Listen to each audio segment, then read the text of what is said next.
సామాజిక న్యాయ సమరబేరి పేరు మీద కాంగ్రెస్ పార్టీ పెట్టిన సభల సీఎం రేవంత్ అన్న ఇటు కారు పార్టీ అటు కమలం పువ్వు పార్టీ పెద్దలను గట్టిగానే అరుచుకున్నాడు.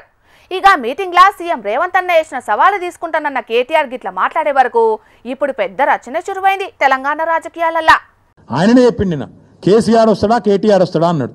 మరి నేను వస్తా అంటున్నా, నీకు దమ్ముంటే రా, లేదంటే ఇంకొక ప్రతిపాదన 8 తారీఖు నాడు, ఇలా 5 తారీఖు, ఎందుకంటే ముఖ్యమంత్రి గారికి ప్రిపేర్ అయ్యేందుకు టైం పడుతుంది. 8 తారీఖు నాడు 11 గంటలకు మేమందరం వస్తాం. సోమాజిగూడ ప్రెస్ క్లబ్ రా, నీకు కుర్చీ చేసి పెడతాం. నీ కార్యకర్తలతో సహా వస్తావా, నీ ఎమ్మెల్యేలతో సహా వస్తావా, వాళ్ళు ఎంతమంది వస్తారో చెప్తే వాళ్ళకు కూడా ఇంతజాం చేస్తాం. ఛాయ్ బిస్కెట్ కూడా మా సోమాజిగూడ ప్రెస్ సోదరులను అడిగి అది కూడా ఏర్పాటు చేస్తాం. సోమాజిగూడలో ప్రెస్ క్లబ్లో 11 గంటలకు 8 తారీఖు నాడు నేను రెడీగా ఉంటా. నువ్వు వస్తావా రావా నీ ఇష్టం, నువ్వే ఛాలెంజ్ ఇస్తున్నావు, రావాలని కోరుతున్నా. వస్తే సంతోషం, మీడియా ముందే చర్చిద్దాం, నీళ్ళకు నీళ్లు పాలకు పాలు. రైతు రాజ్యం ఎవరు తెచ్చిరానే ముచ్చట్ల చర్చ పెట్టేందుకు కేసీఆర్ అత్తాడో కేటీఆర్ అత్తాడో మోడీ అత్తాడో కిషన్ రెడ్డి అత్తాడో రారి, నేను నా కార్యకర్తలను తీసుకుని వస్తానని సీఎం రేవంత్ అన్న సవాలెత్తేనే కేటీఆర్ గిట్ల జవాబిచ్చిండు. కానీ దీని మీద మంత్రి సీతక్క గిట్ల మాట్లాడింది. ఇన్ని రోజులు విదేశాలలో ఉన్నటువంటి కేటీఆర్ కు నిన్న మా సీఎం రేవంత్ రెడ్డి గారు విసిరినటువంటి సవాలు అర్థం కానట్టుంది. ఎందుకంటే ఇక్కడ లేడు కాబట్టి తెలుసుకునే ప్రయత్నం కూడా ఆయన చేయలేనట్టుంది. అసలు కేటీఆర్తో సవాల్ అనేది అక్కడ జరగలేదు. కేసీఆర్ను మేము సవాల్కు మా సీఎం గారు పిలవడం జరిగింది. అసెంబ్లీకి రమ్మంటే వీళ్ళు ప్రెస్ క్లబ్లలో అంటున్నారు. సీఎం రేవంత్ అన్ననే స్వయంగా కేసీఆర్ అత్తాడో కేటీఆర్ అత్తాడో రారి, నేను సూటిగా సవాలెత్తున్నానని గంతమంది ముందే చెప్తే మంత్రి సీతక్క మాత్రం సవాలేసింది కేటీఆర్ కాదు, ప్రతిపక్ష నాయకుడు కేసీఆర్ చర్చకు రావాలి అంటున్నది. అటు జగ్గారెడ్డి సార్ కూడా గిట్లా మాట్లాడుకొచ్చిండు. KTR press meeting no value, no value. నీకంత షోక్ ఉంటే నేను కూడా చెప్తానండి, నీకు డైరెక్ట్ గా సీఎం రేవంత్ రెడ్డి ఛాలెంజ్ చేస్తే ఎలాంటి రైట్స్ కేటీఆర్ కి లేవు. నీకు రైట్స్ కావాలి అంటే మీ నాయన ప్రతిపక్ష హోదా దించు, నువ్వు ప్రతిపక్ష హోదా తీసుకో, అప్పుడు సీఎం రేవంత్ రెడ్డి గారితో మాట్లాడు, అప్పుడు దానికి జవాబు కాంగ్రెస్ పార్టీ మేము చెప్తాం. ఇన్నారా, కేటీఆర్ పెట్టిన ప్రెస్ మీట్ కి అసలు వాల్యూనే లేదట. మరి వాల్యూ లేకుంటే దాని మీద జగ్గారెడ్డి సార్ ఎందుకు స్పందించిండు, ఎందుకు కౌంటర్ ఇచ్చిండు ఆయనకే తెలవాలి గాని, ఓ దిక్కు సీఎం రేవంత్ అనే సూటిగా సవాలైతే కడవ కాంగ్రెస్ పార్టీ లీడర్లేమో మేము కేటీఆర్ తోని మాట్లాడాం, కేసీఆర్ రావాలి, కేసీఆర్ అత్తనే చర్చ చేస్తామని అంటున్నారు. ఇక ఈ ముచ్చట్ల మంత్రి పొన్నం ప్రభాకర్ అన్న మాట్లాడుకుంటా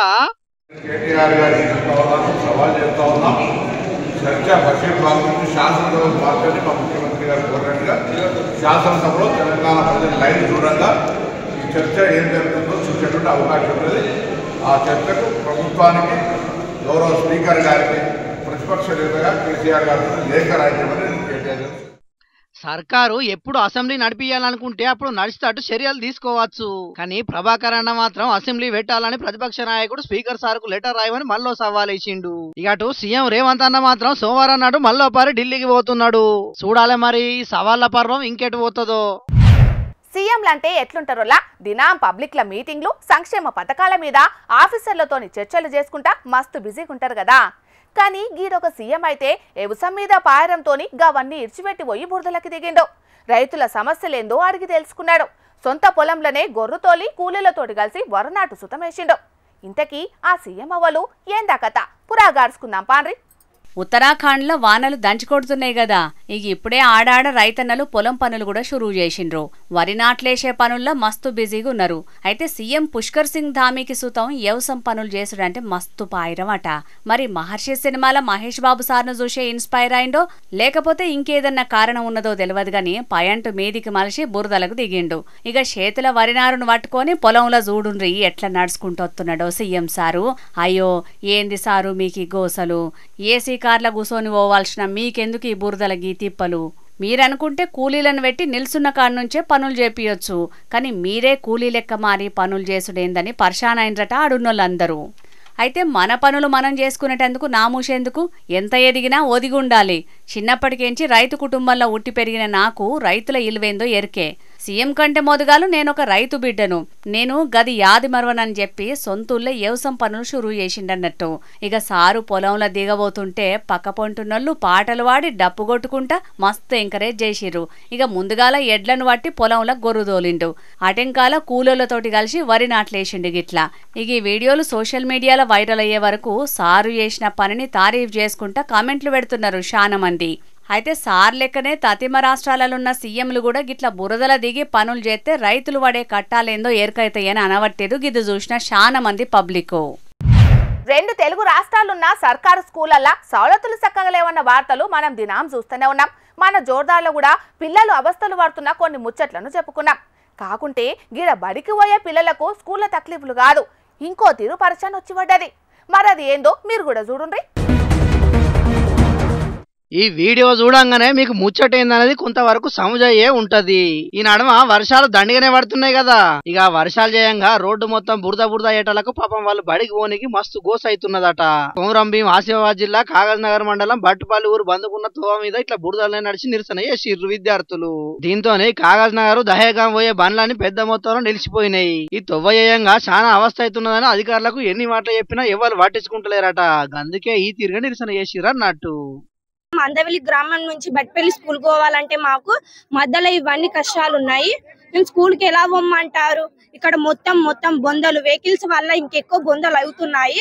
మేము పక్క పొంటి పోదామన్నా మాకు కొంచెం కూడా ప్లేస్ లేదు. పోదామన్నా వచ్చే వెహికల్స్ అన్ని వాటర్స్ అన్ని మా మీద పడుతున్నాయి. వర్షానికి మొత్తం నడుచుకుంటూ వచ్చినాం, మొత్తం మేము దడిచిపోయినాం. మాకు మొత్తం ఫీవర్ వచ్చింది. మేము ఎలా పోమ్మంటారు మీరే చెప్పండి. మేము ఇట్లా రాంగా మొత్తం ముళ్ళులు అవన్నీ గుచ్చుతున్నాయి. వారెవ్వరు కూడా చూసి ఏం కూడా అంటలేరు. మేము 5-6 సంవత్సరాలు అయితే ఇంకా 9 వేస్తలేరు. అంతకుముందు సంవత్సరం మేము కూడా చేసినా కానీ ఎమ్మెల్యే వారు ఫోన్ మాట్లాడిల్లు, మీకు చేస్తామమ్మా ఇప్పుడు అవన్నీ వదిలిపెట్టండి అని అన్నారు. పాపం 5-6 ఏళ్ల సంది చాలా గోస పడుతున్నారట గాని అధికారులు లీడర్ లెవెల్ పట్టించుకుంటలేరట. ఈ పిల్లల అవస్థ ఇట్లుంటే గిది చూడుండ్రి.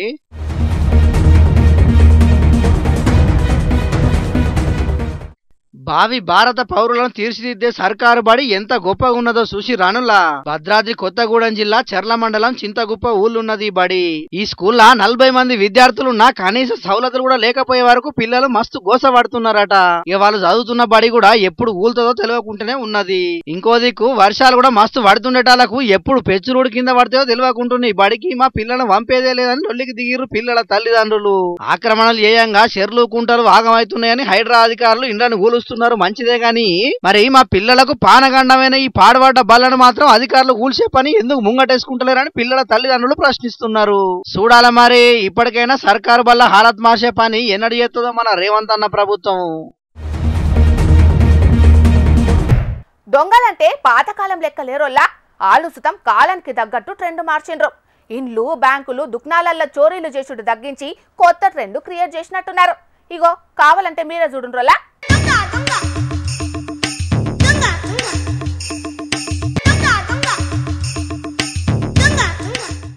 చూస్తున్నారు కదా, సూపర్ మార్కెట్లకు వచ్చిన గీలందరూ ఆడున్న సామాన్లు మొత్తం ఎట్లా మాయం చేసిండ్రో. కస్టమర్ల లేక మాటులకు పోయిన గీలందరూ ఇంట్లో వాడుకునే సామాన్లు కనబడంగానే కరుడు గట్టిన దొంగలు లెక్క మారిపోయినరు. ఒకలెనక ఒకలు ఆడున్న సామాన్లు మొత్తం చీర కొంగులా సాటుకు దాచిపెట్టుకుని పరారైనరు. చక్కెర చేపత్త సబ్బులన్నీ కలిపి 5,000 రూపాయల మీదనే సామాన్లు నొక్కేసిండ్రట. అయితే లెక్కలల్ల తేడాలొచ్చే వరకు ఏం జరిగిందబ్బా అని అందులున్న సీసీ కెమెరాలు చూసే వరకు గీ దొంగల ముచ్చట బయటపడ్డది. ఇక అప్పటికేంచి కొంచెం దొంగల మీద గట్టిగా నిఘా పెట్టిండ్రు సూపర్ మార్కెట్లో. ఇక మల్లో మల్క గిట్లనే ఒక ఆమొచ్చి సబ్బులు చోరీ చేస్తుంటే గామెను పట్టుకొని పోలీసులకు అప్పచెప్పిండ్రట. మైబాద్ జిల్లా కే సముద్రంలో జరిగింది. ఇక ఈ ముచ్చట ఇట్లుంటే అల్వాల్ మచ్చ బొల్లారంలా అద్దమ రాత్రి పోయి మేకలను కొట్టేసిండ్రోలా కొందరు దొంగ బడ్వేగాళ్ళు.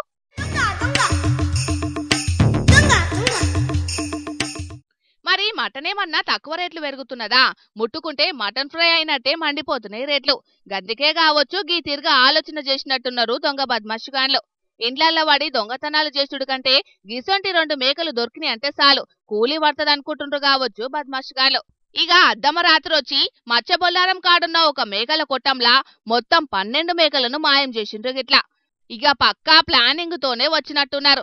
ఒక ఆటోను పట్టుకొచ్చి కొట్టేసిన మేకలు మొత్తం దాంట్లో వేసుకొని పారారైండ్రు గిట్లా. చూస్తున్నారు కదా పబ్లిక్, దునియాల దొంగలు ఎట్లా మోపైనరో.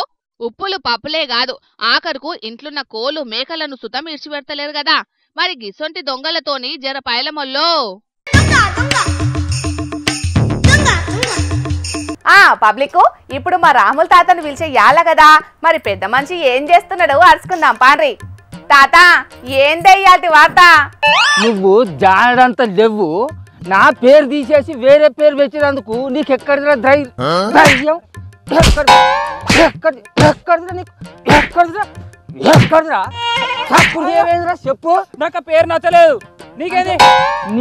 ఆ పేరు నచ్చకపోతే వేరే పేరు పెట్టుకున్నందుకు అంటే పేరు మార్చుడు అంటే ఏంది అనుకుంటానవరా? అట్లా మార్చేందుకు కదా నీ గోసుగుడ్డ అనుకుంటున్నావారా? నీ ఇష్టం ఉన్నట్టు మార్చుకున్నందుకు. అరే నీ చేతులకు జట్టలు కొట్ట ముసలోడా, గా పొలగాన్ని చెట్టుకు కట్టేసి గంటగనం కొడుతున్నావు, ఏం పుట్టిందా నీకు? నాకు బుట్టుడు కాదే పులిసేరు పండదానా, నా పేరు తీసేసి వేరే పేరు తెచ్చిండే అంచనా వీడు. అడుగు వీడిని చెప్పురా. నీ పేరు మోటుకున్నది ముసలోడా, అందుకే తీసేసిన. నా పేరు మోటుకున్నప్పుడు మరి నేను పండించిన తిండి గింజలు ఎత్త తింటానవరా? నేను కట్టించిన ఇంత ఎందుకుంటానవరా? ఉండకు. ఓ తాత, ఇంతకు వాడు నీ పేరు యాడ తీసేసిండు, దానికి నువ్వెందుకు లొల్లి పెడుతున్నావే? ముందు అది చెప్పు. అరే వీడు నా పెద్ద మనవాడు రమేష్ గారి చిన్న కొడుకు పిల్ల. అయితే వాడు నా మీద ఉన్న ప్రేమతోటి నా కొడుకు మా తాత పేరు రాములని ఉండాలని చెప్పి వీనికి నా పేరు రాములని పెట్టిండు. ఇప్పుడు ఈయన మిస్సాలు గడ్డపారలు అయినాయి కదా, ఆ పేరు ఆట మోటుకున్నదని దాన్ని తీసేసి ఏరే పేరు పెట్టుకుంటాండి ఈ మొగోడు. దానికి చెప్పురా. అయ్యో అట్లా చేసిన వారాసిన, ఆయన రాములు అని అంటే మోటిగానే ఉన్నదే కాదే తాత. ఈ కాలంలో గిసొంటి పేర్లు ఎవరు పెట్టుకుంటున్నారు చెప్పు? అందుకే ఆడు ఆ పేరు మార్చుకున్నాడు కావచ్చు, తీయరాదే. బువ్వ నచ్చలేదని బురద తింటా అవే బూచి బుక్కలు దానా? అవ్వ అంటే నచ్చలేదని అడ్డగాడిదని పట్టుకొని అవ్వ అని పిలుస్తా అవే అలక తక్కువదానా? ఇది కూడా గంతే. వీనయ్యా వీనికి ఆ పేరు పెట్టేదానికంటే ముందు ఎన్ని తీర్లు ఆలోచించుంటాడు ఒక్కసారి ఆలోచించు. అసలు రాములు అనే పేరుకు వెనుక మర్ర ఎంత చరిత్ర ఉన్నదో ఎరికేనా నీకు? వీనికి చెప్పు. ఏందయ్యా గా చరిత్ర? చీకిపోయిన ముఖం దానవు, చరిత్ర గురించి చెప్తే నీకేడా అర్థం అవుతుందే చిక్కెంచుకల దానా? నెత్తంతా గోక్కుంటా తొవ్వల పోయి తిరిగా నిన్ను తీసుకొచ్చి ఆ కుర్చీలో కూర్చుండే పెట్టిండు సేవన్ గాడు. చరిత్ర గురించి చెప్తే నీకెట్లా అర్థం అవుతుందే? అలక తక్కువ దానా, నీది వీంది చీకిపోయిన బుర్ర. చరిత్రల గురించి చెప్తే మీకు అర్థం కాదు. అబ్బా, ఈ ముసలోని తెరువుకు ఓవుడే నాది బుద్ధి తక్కువైంది. ప్రతి పేరు వెనుక మర్ర ఏదో ఒక గొప్పతనం దాగి ఉంటదిరా అలక తక్కువ. అది నా పేరా మోటుకున్నదా అనేది కాదు. నేను పెద్ద మనిషినైనా నా మిస్సాలు గడ్డపారలు అయినాయి అని చెప్పి నీ ఇష్టం ఉన్న పేరు మార్చుకోగా నువ్వు పెద్ద పోటు మొగోని అనుకుంటున్నావారా? అత్త చూస్తాను తొక్కుతే కసరు వెళ్ళాలే. మా తాత చేసిన గొప్ప పనుల కంటే మించిన గొప్ప పనులు చేసి రాబోయే తరానికి నా పేరు గుర్తుండేటట్టు చేసుకుంటా అనే తెలివి ఉండాలిరా అలక తక్కువ. సిగ్గులు ఎదురని కొద్దిగానన్నా బోసిడికే. అబ్బా, మా ముసలోడు ఏది చెప్పినా దాని వెనక మర్రా ఏదో పెద్ద కథనే ఉంటది. మరి ఆయన పేరు మార్చుకున్నంత మాత్రాన నువ్వు గొప్పనివి అయిపోతావా రషిన్న? గొప్ప పేరు సంపాదించుకున్నప్పుడే గొప్పనివి అవుతావురా వారి. పెద్దరికం అనేది చేసే పనులను బట్టి వస్తుందిరా, గొప్పతనం అనేది మనం మెదిలే విధానాన్ని బట్టి వస్తుందిరా. పేర్లు మార్చుకుంటాను ఎవరు అడిగితే వాళ్ళ మీద కయ్యర కుక్క కదా మురిగినట్టు మురుగుతానో రాదురా. అలక తక్కువ నీ కట్టేసి.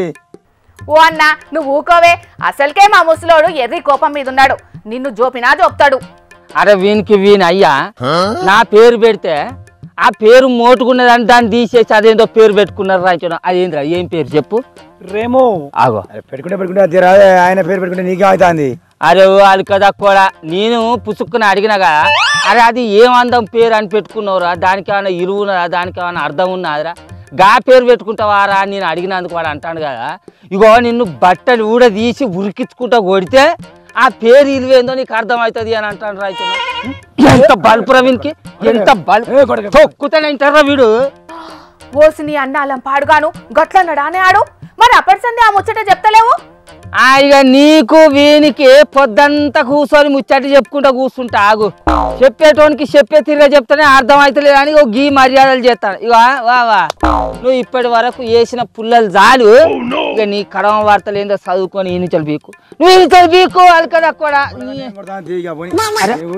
వానేది కిసి పెట్టావురా నీ అలకదా ముసలోడా.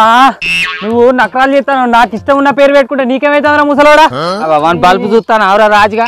నేను ఇడిచిపెట్టకురా అంటే వాడిని ఇడిచిపెడుతుంది. వాడిని మాట్లాడుతుంది చూస్తానా? పోతా తప్ప మళ్ళా యాళ్ళ కాగానే పొక్క నింపుకున్నందుకు ఇంటికి వస్తావు కదా, అప్పుడు చెప్తా పని సంగతి. మొఖం మంచిగా లేక అద్దం 4 కొట్టినట్టు పేరు ఏదైతే ఏందోలా చేసే పని చక్కగా ఉండాలి గాని ఈ పేరు మంచిగా లేదు ఆ పేరు మంచిగా లేదని ఏదో ఇచ్చంతాల కథలు పడుతున్నారు కొందరు. ఇక ఈ నడుమ రాజకీయాలలో సుతం ఈ పేర్ల పంచాయతీ బగ్గగానే నడుస్తాంది. ఎవరి అధికారంలోకి వస్తే వాళ్ళకు నచ్చిన పేరు పెట్టుకుంటున్నారు.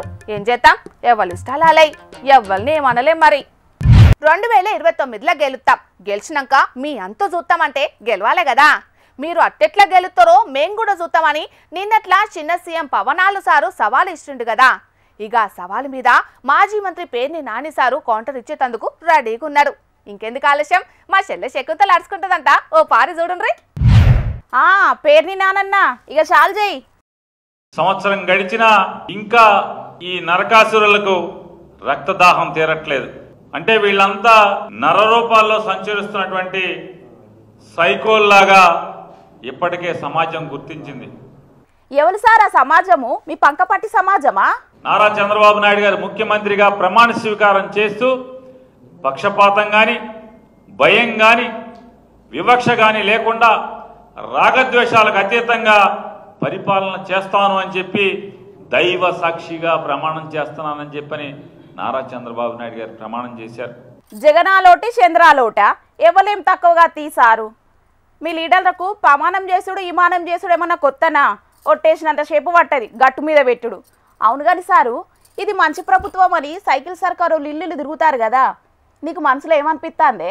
మీ ముగ్గురికి, పెద్దమ్మ గారికి, మీ ఎమ్మెల్యేలకి తప్పితే ఎవరికి మంచి పరిపాలన ఇది? రాష్ట్రాన్ని పాలిసిన వాళ్ళు కాకుంటే మీ ఎగస్పాటల్లోకి అవుతుందా అని మంచి పాలన? అయినా మంచి ప్రభుత్వం అని పబ్లిక్ చెప్పాలి. మనకు మనం అనుకుంటే అయిపోతుందా? మీరు అనుకోలేదా మా పాలన సూపర్ అని? ఇప్పుడు ఏమైంది, ఎత్తి కొడితే ఎగస్పాటిలో పడ్డరు. అది సరే కానీ 2029లో మీ పంకపాటోళ్ళు ఎట్లా గెలుస్తారో చూస్తా అంటాడు కాదే చిన్న సీఎం పవనాలు సారు. 2014లో పార్టీ పెట్టిన దగ్గర నుంచి ఈ రోజు దాకా రాజకీయ వేదికల మీద మీరు మాట్లాడే ప్రతి మాట సినిమా డైలాగ్ కాకుండా వాస్తవానికి దగ్గరగా ఒక్క మాట అంటే ఒక్క మాట, ప్రజల జీవితాలకు దగ్గరగా ఒక్క మాట అంటే మాట మాట్లాడారా మీరు అని అడుగుతున్నా. ఎంతైనా సినిమా యాక్టర్ కదా సారు, ఆ వాసన ఎడిపోతుంది ఎప్పుర్రి. కాంక్షతో ఆకాంక్షతో సంకల్పంతో పనిచేయడానికి రాజకీయ పార్టీలు పెడతారు. భారతదేశంలో కాదు ప్రపంచంలో మొట్టమొదటిసారిగా అద్దెకి ఇవ్వటానికి టెంట్ హౌస్ ఇచ్చినట్టుగా అద్దెకి ఇవ్వటానికి ఒక పార్టీ వచ్చింది. ఇది విచిత్రమైంది అని చెప్పి నేను చెప్తే మీకేంటి సారు, మీ పంక పార్టీలు ఏ పార్టీతో పొత్తు పెట్టుకోలేదు కాబట్టి ఎన్ని మాటలైనా అంటారు. కానీ దేశంలో ఎన్ని పార్టీలు పొత్తు పెట్టుకోలేదు చెప్పుర్రి. నేను అడుగుతాను పవన్ కళ్యాణ్, నువ్వెవరవే జగన్ని మళ్ళీ అధికారంలోకి రానివ్వనంటాకి నువ్వెవరవే? గట్ల అడుగురి సారు, ఆయన ఎవరు మిమ్మల్ని రానియకపోయేందుకు? మీరు 2019లో కూడా చెప్పారు ఇట్లాగే, జగన్ రానివ్వను, ఇది నా శాసనం. ఈ సినిమా డైలాగ్ కదా తమరేగా మాట్లాడింది, వచ్చిందా రాలేదా? అంతిమంగా ఈ రాష్ట్ర ప్రజలు మాత్రమే న్యాయ నిర్ణేతలు. గెలుసుడు గెలవకపోడు లీడర్ల చేతులు ఎందుకు ఉంటుంది సారు? ఓట్లేసే ప్రజల చేతులు ఉంటుంది. వాళ్ళు ఎట్లా చెప్తే గట్ల. ప్రజలకు ఎంతో మంచి చేసినామని చెప్పుకునేటి మీ పంక పార్టీని ఎగస్ పార్టీలో కూర్చునే పెట్టింది కూడా గా ప్రజలేనాయే.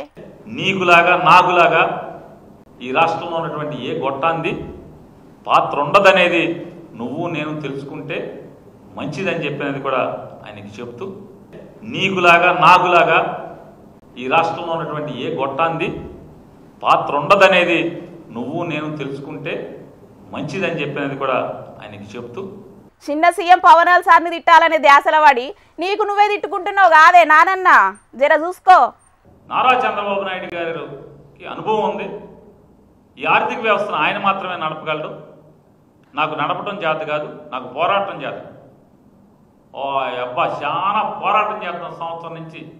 ఏం పోరాటం చేస్తున్నాం? కాదు సార్, పవన్ కళ్యాణ్ గారు ఏం పోరాటం చేశారు ఏ వ్యవస్థ మీద? నాకు కూడా గదే అర్థమైతలేదు సారు. ఆన్లే సర్కారు నడుపుతారు, పవనాలు సారే చిన్న సీఎం, ఇంకా పోరాటం ఎవరి మీద చేస్తాడు? మీ పంకపాటల మీదనే కావచ్చు నానన్న. ఎన్నొద్దు, మీరు మంత్రి, పంచాయతీరాజ్ శాఖ, గ్రామీణ అభివృద్ధి శాఖ, ఈ రెండింటికి మీరే కదా, మీరు మంత్రి కదా. మీరు మంత్రిగా ఉన్నటువంటి ఆ శాఖలో ఏ రోజన్నా ఆ శాఖలో విషయాలను ఏమన్నా పట్టించుకున్నారా మీరు? గట్లంటారేది సారు? సీఎం తర్వాత సీఎం అంతా డిప్యూటీ సీఎం, పేరుకు 2 శాఖలు అన్నట్టే గాని అన్ని శాఖలు ఆయనే అన్నట్టే కదా. ఇంకా ప్రత్యేకంగా చూసుకునేది ఏముంటది చెప్పే? ఎక్కడ పోరాటం చేశారు మీరు? నోరు ఇప్పారా? నోరు తెరవరా? పోరాటం చేయరా? జర్నలిస్టులుగా మేము ఎప్పుడు పోరాడుతూనే ఉంటాం గాని ఇక ఉండుండ్రి సారు, మా అక్క కర్మ వార్తలు చెప్తుందట. చేయరా చేయరా అని అడుగుతున్నాను. ఇవాళ కూడా మీకోసం కొన్ని లిలిపుడు వార్తలు పట్టుకొచ్చినాం, మరి అవి సుతం చూసేయండి. మొన్నట్ల మధ్యప్రదేశ్ భోపాల్ ఘటిన 90 డిగ్రీల రైల్వే ఓవర్ బ్రిడ్జ్ ముచ్చటెంత వైరల్ అయిందో అందరికీ ఎరికైన ముచ్చటనే కదా. బ్రిడ్జిని అడ్డం దిడ్డంగా ప్లాన్ చేసి కట్టిన ఇంజనీర్లను సుతం సస్పెండ్ చేసిండ్రు సర్కారోళ్ళు. ఇప్పుడు గసంటిదే మల్లొక బ్రిడ్జ్ ముచ్చట బయటపడ్డది భోపాల. ఇగో చూస్తున్నారు కదా, పాము లెక్క మెలకలు తిరిగినట్టే కట్టిన గీ బ్రిడ్జి గురించే ఇప్పుడంతా చర్చ నడుస్తున్నది. అయితే భోపాలున్న సుభాష్ నగర్ లా 40 కోట్లు ఖర్చు పెట్టి కట్టినరట గీ రైల్వే ఓవర్ బ్రిడ్జిని. ఇక భోపాల్ రైల్వే స్టేషన్ కి పోయేటోళ్ళందరూ ఎక్కువ గిదే బ్రిడ్జి మీదకెంచి పోతున్నారట. అయితే బ్రిడ్జి చేయంగా ట్రాఫిక్ తిప్పలైతే తప్పినాయట గాని ఫ్లైఓవర్ మీద ఎక్కువ మూలమలుపులు చెయ్యబట్టి బండ్లు నడిపేటోళ్లు మస్తు పరేషాన్ అవుతున్నారట. బ్రిడ్జు పాము లెక్క మెలకలు తిరిగి ఉండు చెయ్యబట్టి నిమిషాలనే మస్తుగా టర్నింగ్లు తిప్పాల్సి వస్తున్నది. ఎంత నిమ్మలంగా పోతున్నా టర్నింగ్ల కాడ కంట్రోల్ తప్పిపోయి యాక్సిడెంట్లు అవుతున్నాయి. ఇక ఈ బ్రిడ్జి మీద రాత్రిపూట పోవాలనంటే మస్తు గుబులైతున్నదని అనబట్టిండ్రు అటుకెంచి పోయేటోళ్ళందరూ. అయితే గింతదాకా మంచిగానే ఉన్నది గాని ఇప్పుడు గిదే బ్రిడ్జి మీద 2 యాక్సిడెంట్లు అయ్యే వరకు జనాలు మస్తుగా గుబులు పడుతున్నారు. కేవలం 8 గంటలనే బ్రిడ్జి మీద 2 టక్కర్లు అయ్యే వరకు బ్రిడ్జి గట్టినోళ్ల మీద గరమైతున్నారు ఆడున్న పబ్లిక్ అందరూ.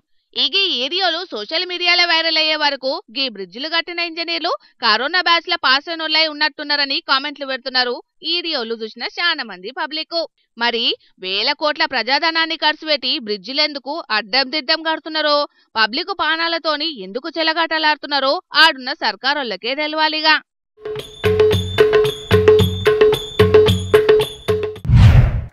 ఇక తెచ్చిన వార్తలన్నీ అయిపోయినాయి. ఇవుల్లా ఇయాల్టి జోర్దార్ వార్తలు. మళ్ళొచ్చే జోర్దార్లా మళ్ళీ కలుద్దాం. అప్పటిదాకా చూస్తూనే ఉండుండ్రి హెచ్ఎం టీవీ. అట్లనే ఇంకిన్ని మంచి మంచి వార్తల కోసం హెచ్ఎం టీవీ యూట్యూబ్ ఛానల్ని సబ్స్క్రైబ్ చేసుకోండి. ఇసంటి ముచ్చట్లు ఆడ మస్తుగుంటాయి. అన్ని ముచ్చట్లు మీ దాకా చేరాలంటే తప్పకుండా గంట కొట్టుండ్రి, లైక్ చేయండి, ఈ ముచ్చటను మీ దోస్తులకి షేర్ చేయండి. ఏమంటున్నాం? సరే మరి, టాటా.